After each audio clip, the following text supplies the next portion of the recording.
টুঙ্গিপাড়ায় বঙ্গবন্ধুর সমাধিতে মোদির শ্রদ্ধা, বললেন শান্তি প্রতিষ্ঠায় কাজ করছে ভারত বাংলাদেশ। কাশিয়ানীতে ও শ্যামনগরে মন্দিরে ধর্মীয় আনুষ্ঠানিকতা। কিছুক্ষণের মধ্যেই দ্বিপাক্ষিক বৈঠকে বসবেন মোদি হাসিনা। ঢাকা নিউ জলপাইগুড়ি মিতালি এক্সপ্রেস সহ বিভিন্ন প্রকল্পের ভার্চুয়াল উদ্বোধন, সই হবে সমঝোতা স্মারকও। এবং আগুনে ক্ষতিগ্রস্ত রোহিঙ্গাদের জন্য চট্টগ্রামে ত্রাণ পাঠালো তুরস্ক। এক সপ্তাহ পর মেডিকেল সামগ্রী নিয়ে আসবে আরও একটি বিমান।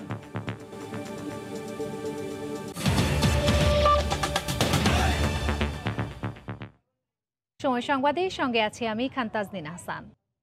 অস্থির পৃথিবীতে শান্তি স্থাপনে ভারত বাংলাদেশ একসঙ্গে কাজ করছে উল্লেখ করে সফররত ভারতের প্রধানমন্ত্রী নরেন্দ্র মোদী বলেছেন, শান্তিপূর্ণ উন্নয়নের পথে এগিয়ে যাচ্ছে দুই দেশ। বঙ্গবন্ধু শেখ মুজিবকে মেহনতি জনতার স্বপ্নদ্রষ্টা হিসেবেও উল্লেখ করেন তিনি। সফরের দ্বিতীয় দিন গোপালগঞ্জের টুঙ্গিপাড়ায় বঙ্গবন্ধুর সমাধিসৌধে শ্রদ্ধা জানান নরেন্দ্র মোদী। পরে কাশিয়ানীর ওরাকান্দিতে মতুয়া সম্প্রদায়ের তীর্থস্থানে সমাবেশে বক্তব্য রাখেন ভারতের প্রধানমন্ত্রী। প্রথমবারের মতো ঢাকার বাইরে কোনো সফরে গেলেন ভারতের প্রধানমন্ত্রী নরেন্দ্র মোদী। শনিবার বেলা 11:30টায় পৌঁছান জাতির পিতা বঙ্গবন্ধু শেখ মুজিবুর রহমানের জন্মভূমি গোপালগঞ্জের টুঙ্গিপাড়ায়। নরেন্দ্র মোদীকে স্বাগত জানান প্রধানমন্ত্রী ও বঙ্গবন্ধু কন্যা শেখ হাসিনা। সঙ্গে ছিলেন ছোট বোন শেখ রেহানাও। জাতির স্বপ্নদ্রষ্টার সমাধিতে ফুল দিয়ে শ্রদ্ধা জানান নরেন্দ্র মোদী। কিছুক্ষণ নীরবে দাঁড়িয়ে থাকেন, অংশ নেন প্রার্থনায়। পরে বঙ্গবন্ধুর সমাধিসৌধ কমপ্লেক্সে গাছের চারা রোপণ করেন ভারতের প্রধানমন্ত্রী নরেন্দ্র মোদী। দুপুর 1:30টার পর নরেন্দ্র মোদী পৌঁছান গোপালগঞ্জের কাশিয়ানীতে মতুয়া সম্প্রদায়ের ঐতিহাসিক তীর্থস্থান ওরাকান্দিতে হরিচাঁদ ঠাকুরের মন্দিরে। সেখানে অংশ নেন প্রার্থনায়।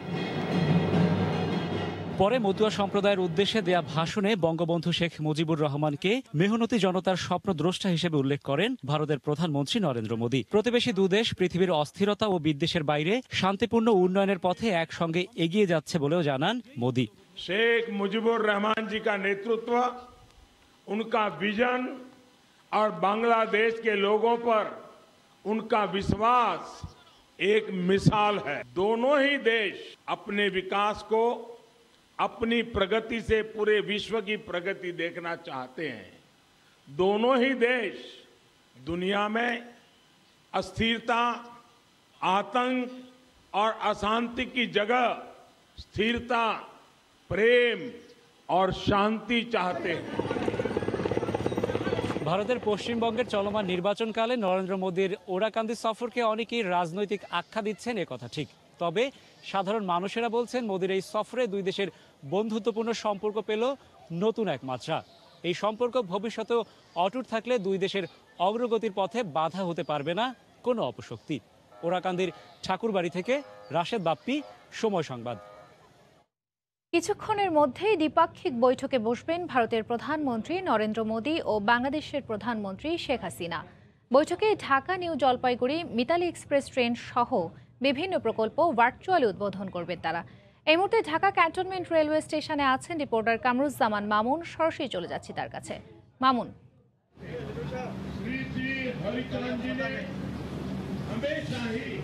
তাজনীন, আপনি যেমনটি বলছিলেন যে কিছুক্ষণের মধ্যে এই দুই প্রধানমন্ত্রীর মধ্যে দ্বিপক্ষীয় একটি বৈঠকে বসার কথা রয়েছে এবং সেই বৈঠক থেকেই কিন্তু ভিডিও কনফারেন্সের মাধ্যমে উদ্বোধন করা হবে মিতালি এক্সপ্রেস ট্রেনটি, অর্থাৎ যেটি তৃতীয় ট্রেন হিসেবে বাংলাদেশ এবং ভারতে যাতায়াত করবে। বলা যেতে পারে যে এই ট্রেনটি উদ্বোধনের মাধ্যমে কিন্তু বাংলাদেশ এবং ভারতের যে বন্ধুত্বের সম্পর্ক, সেই সম্পর্কের ডানায় যোগ হতে যাচ্ছে নতুন আরেকটি পালক। এবং আমরা এখন ক্যান্টনমেন্ট স্টেশনে রয়েছি, যে মিতালি এক্সপ্রেস ট্রেনটি ঢাকা ক্যান্টনমেন্ট স্টেশন থেকে নিউ জলপাইগুড়ি পর্যন্ত যাওয়ার কথা। সেই ট্রেনটি কিন্তু সুসজ্জিত করা হয়েছে এবং আমরা ট্রেনের ভেতর থেকেও ঘুরে এসেছি। 8টি বগি রয়েছে এই ট্রেনে এবং এটি আসলে সপ্তাহে 2 দিন বাংলাদেশ থেকে যাবে এবং সপ্তাহে 2 দিন ভারত থেকে বাংলাদেশে আসবে। সোম এবং বৃহস্পতিবার বাংলাদেশ থেকে এই ট্রেনটি ছেড়ে যাবে এবং রবি এবং বুধবার ভারতের নিউ জলপাইগুড়ি থেকে এই ট্রেনটি পুনরায় বাংলাদেশে ফিরে আসবে। প্রথম পর্যায়ে আসলে 450 যাত্রী এই ট্রেনটিতে পরিবহন করা যাবে এবং এই ট্রেন ব্যবস্থা চালুর মাধ্যমে কিন্তু আরও একটি নতুন দিগন্ত উন্মোচিত হলো বলে বলছেন এখানে ট্রেন দেখতে আসা অনেকে। তারা বলছেন চিকিৎসা, ব্যবসা এবং ভ্রমণের ক্ষেত্রে কিন্তু আরেকটি নতুন মাত্রা যোগ হলো। জানিয়ে রাখি যে ভিডিও কনফারেন্সের মাধ্যমে কিন্তু এইখানে এই ট্রেনটি উদ্বোধন করা হবে এবং এই ট্রেন যেটি এখন দেখছেন এটি ছাড়াও কিন্তু মৈত্রী এক্সপ্রেস যেটি ঢাকা কলকাতা এবং কলকাতা খুলনা রুটে বন্ধন এক্সপ্রেস, এই দুটি ট্রেন কিন্তু বাংলাদেশের সাথে যোগাযোগ রয়েছে ভারতের, এবং এই ট্রেনটি উদ্বোধনের মাধ্যমে অর্থাৎ রেল যোগাযোগের ক্ষেত্রে কিন্তু আরেকটি নতুন মাইল ফলক তৈরি হতে যাচ্ছে। জানিয়ে রাখি 2020 সালের 17 ডিসেম্বর কিন্তু ভারতের প্রধানমন্ত্রী নরেন্দ্র মোদী এবং বাংলাদেশের প্রধানমন্ত্রী শেখ হাসিনা ভিডিও কনফারেন্সের মাধ্যমে করোনাকালীন সময়ে যে ব্রডগেজ লাইনটি উদ্বোধন করেছিলেন পণ্যবাহী ট্রেন চলাচলের জন্য, সেই লাইন দিয়েই কিন্তু এই মিতালি এক্সপ্রেস ট্রেনটি সপ্তাহে 2 দিন চলাচল করবে। তাজনিন, দ্বিপাক্ষিক বৈঠকে বসবেন কিছুক্ষণের মধ্যেই ভারতের প্রধানমন্ত্রী নরেন্দ্র মোদী ও বাংলাদেশের প্রধানমন্ত্রী শেখ হাসিনা। সে ব্যাপারে আমাদেরকে সবশেষ খবর জানাচ্ছিলেন ঢাকা ক্যান্টনমেন্ট রেলওয়ে থেকে রিপোর্টার কামরুজ্জামান মামুন। রোহিঙ্গাদের জন্য তুরস্ক থেকে ত্রাণবাহী বিমান চট্টগ্রামে এসে পৌঁছেছে। দুপুর 2:15টায় শাহ আমানত আন্তর্জাতিক বিমানবন্দরে অবতরণ করে ত্রাণবাহী বিমানটি। কার্গো বিমানটিতে রোহিঙ্গাদের জন্য রয়েছে ওষুধ সামগ্রী সহ বিভিন্ন খাদ্যদ্রব্য। এছাড়া তাদের চিকিৎসার জন্য 24 জনের একটি মেডিকেল টিমও রয়েছে। প্রয়োজনীয় আনুষ্ঠানিকতা শেষে ত্রাণ সামগ্রীগুলো কক্সবাজারে রোহিঙ্গা ক্যাম্পে পৌঁছানো হবে বলে জানান বিমানবন্দর কর্তৃপক্ষ।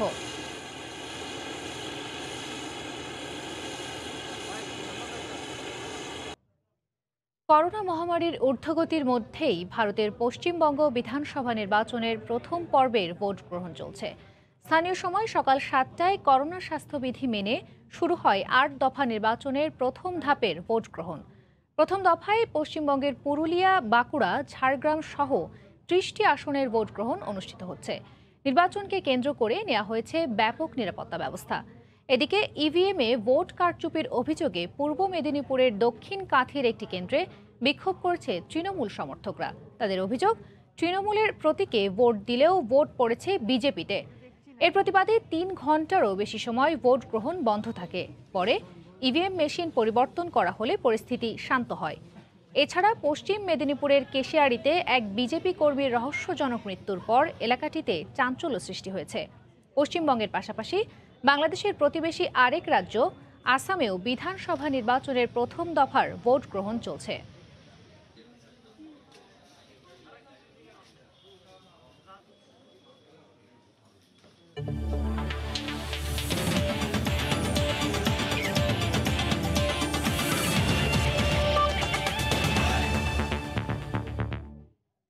বোর্ড নিয়ে সাম্প্রতিক সময়ে মাশরাফি সাকিবের করা মন্তব্যকে অনাকাঙ্ক্ষিত বলছেন বিসিবি পরিচালক খালিদ মাহমুদ সুজন। একই সঙ্গে এই 2 ক্রিকেটারের মন্তব্য খুব বেশি গুরুত্ব না দিয়ে শিগগিরই চলমান দ্বন্দ্ব সমাধানের প্রত্যাশা বিসিবি পরিচালকের।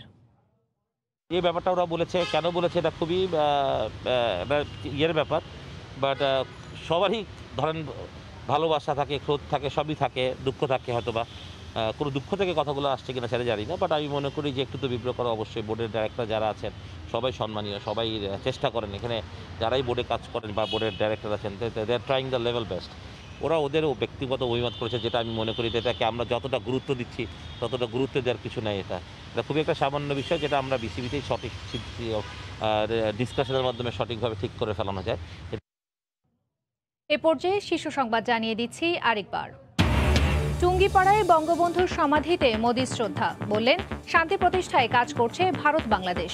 কাশিয়ানীতে ও শ্যামনগরে মন্দিরে ধর্মীয় আনুষ্ঠানিকতা। কিছুক্ষণের মধ্যেই দ্বিপাক্ষিক বৈঠকে বসবেন মোদি হাসিনা। ঢাকা নিউ জলপাইগুড়ি মিতালি এক্সপ্রেস সহ বিভিন্ন প্রকল্পের ভার্চুয়াল উদ্বোধন। সই হবে সমঝোতা। দেখছিলেন সময় সংবাদ। এখন আমরা সরাসরি চলে যাচ্ছি অমর একুশে গ্রন্থমেলায়।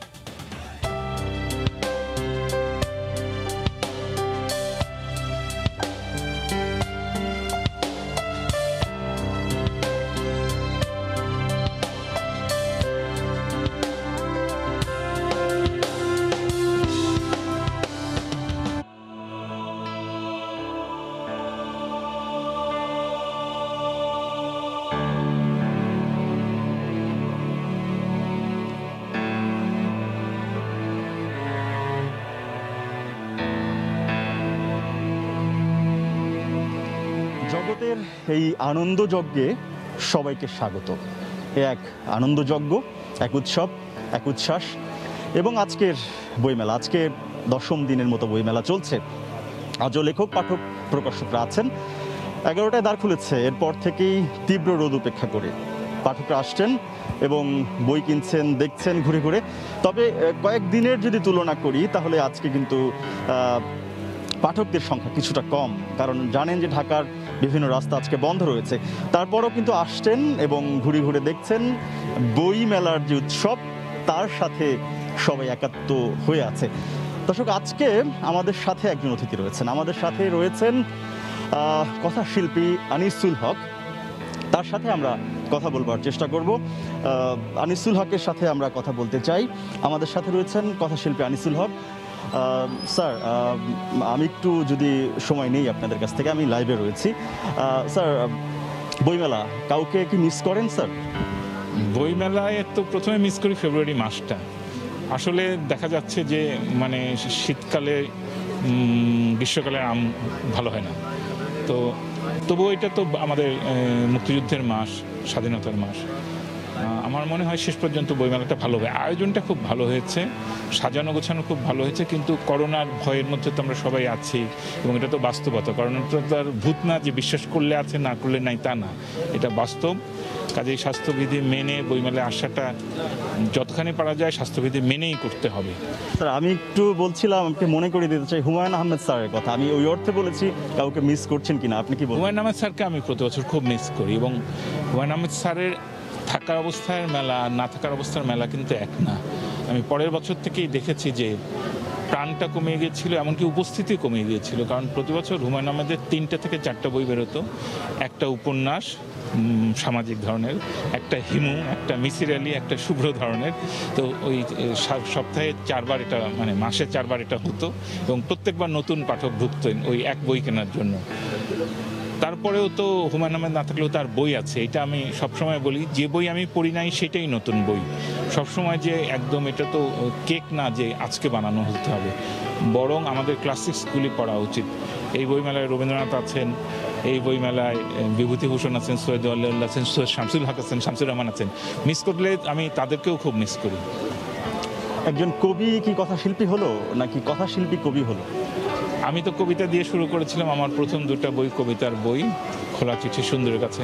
এবছর যে 2টো কবিতার বই বেরোচ্ছে, একটা বেরিয়ে গেছে, তুই কি আমার দুঃখ হবি, এটা ইংরেজি বাংলা, এটা আইওয়া মানে নিউ ইয়র্কের কবি অনুবাদ করেছেন, এবং আমার হাতে রাখা ছবি দিয়ে জার্নিম্যান বের করেছে বইটা।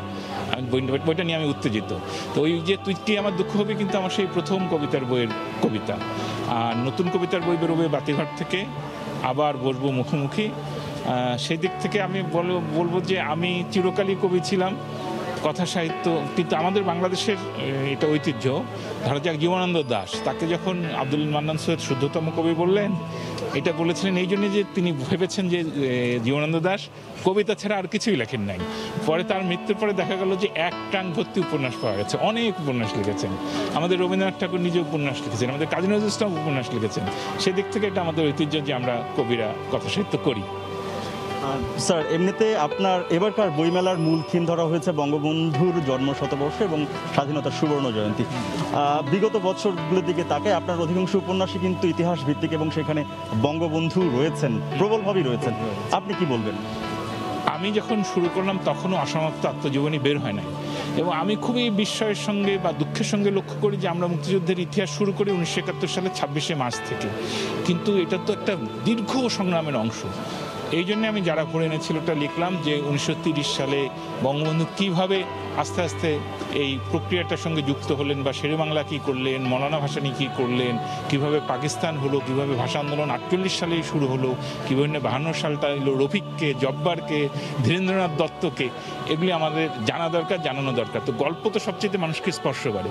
তারপরে আমি এইভাবে 5টা বই লিখেছি, এবং পরে অসমাপ্ত আত্মজীবনী বের হলে আমি দেখলাম যে খুব ভয়ে ভয়ে যে মেলে কিনা। পরে দেখলাম যে মিলে গেল, কারণ আমিও তো আসলে বিভিন্ন পত্রিকা সন তারিখ এসবি রিপোর্ট দেখেই লিখেছি। ফলে বঙ্গবন্ধুর সঙ্গে আমার লেখার খুব একটা তথ্যগত অমিল হয় নাই। আমার এই বইটাতে অবশ্যই এই বঙ্গবন্ধু, তার পরিবার, মৌলানা ভাসানী, তাজউদ্দিন আহমেদ তার পরিবার, বেগম মুজিব, আমি মনে করি যে খুব আমাদের ইতিহাসের এবং আমাদের সাহিত্যের একটা মহান চরিত্র হচ্ছে বেগম মুজিব। একজন মানে ধরেন অল্প পড়া, 5, 6, 7 পর্যন্ত পড়েছেন হয়তো, এইরকম প্রজ্ঞা এবং এরকম স্যাক্রিফাইস সবটা মিলিয়ে আমার এই উপন্যাস ধারা যারা ভোর এনেছিল, এখানে থেমো না, উষার দুয়ারে, আলো আধারের যাত্রী, এই পথে আলো জেলে, এই বইগুলি। এবং এবার বেরোবে রক্তে আঁকা ভোর। এবার মুক্তিযুদ্ধের ৭১-এর ২৫শে মার্চ থেকে ১০ই জানুয়ারি ১৯৭২ পর্যন্ত কভার করছি। এই বইগুলি যদি কেউ পড়ে তাহলে মোটামুটি বাঙালি জাতির বেড়ে ওঠার পুরো প্রক্রিয়াটা জানা যাবে। এই প্রসঙ্গে আরেকটি প্রশ্ন করতে চাই, উপন্যাস লিখতে গিয়ে ইতিহাসের যে ধারা তার প্রতি কতটা বিশ্বস্ত থাকতে পেরেছেন বা সেই চেষ্টাটা আপনি কিভাবে করেছেন? এইটা আমি বলি, আমাদের পৃথিবীতে খুব গুরুত্বপূর্ণ একটা উপন্যাস হচ্ছে ওয়ার অ্যান্ড পিস। এটা আপনার টলস্টয়ের লেখা না, এটা যে প্রথম বিশ্বযুদ্ধের উপরে লেখা না, নেপোলিয়ান কিভাবে রাশিয়া আক্রমণ করলো এবং পরে চলে গেল ব্যর্থ হয়ে। আপনি দেখবেন এটার মধ্যে এই নেপোলিয়ান চরিত্রটা আছে, ওইখানকার যে সেনাপতি সেই চরিত্রগুলো আছে, কিন্তু আবার অনেক কাল্পনিক চরিত্র আছে। ফলে এটা নতুন কিছু না যে ইতিহাসেই উপন্যাসের মূল প্রযোজ্য হয়, এটা একদম ক্লাসিক ধারা। তো সেই হিসেবে আমরা যখন লিখি, ধরা যাক আমি বঙ্গবন্ধুর ৭ই মার্চের বর্ণনা যখন লিখি, আমাকে কিন্তু বলতেই হবে যে এটা ৭ই মার্চেই হয়েছে, এটা রেসকোর্স ময়দানেই হয়েছে, এবং আমাকে বলতেই হবে যে উনি বলেছেন এবারের সংগ্রাম আমাদের মুক্তির সংগ্রাম, এবারের সংগ্রাম স্বাধীনতার সংগ্রাম। কিন্তু আমি যদি বলি যে তখন ৫০০ কোকিল ডেকে উঠেছিল, বা পাখিরা স্বাধীনতা স্বাধীনতা বলে চিৎকার করে উঠছিল, অথবা বঙ্গবন্ধু যখন পাঞ্জাবিটা পড়তে যান বেগম মুজিব তার একটা বোতাম লাগিয়ে দিয়েছিলেন, এই বর্ণনাগুলি তো আমি দিতেই পারি।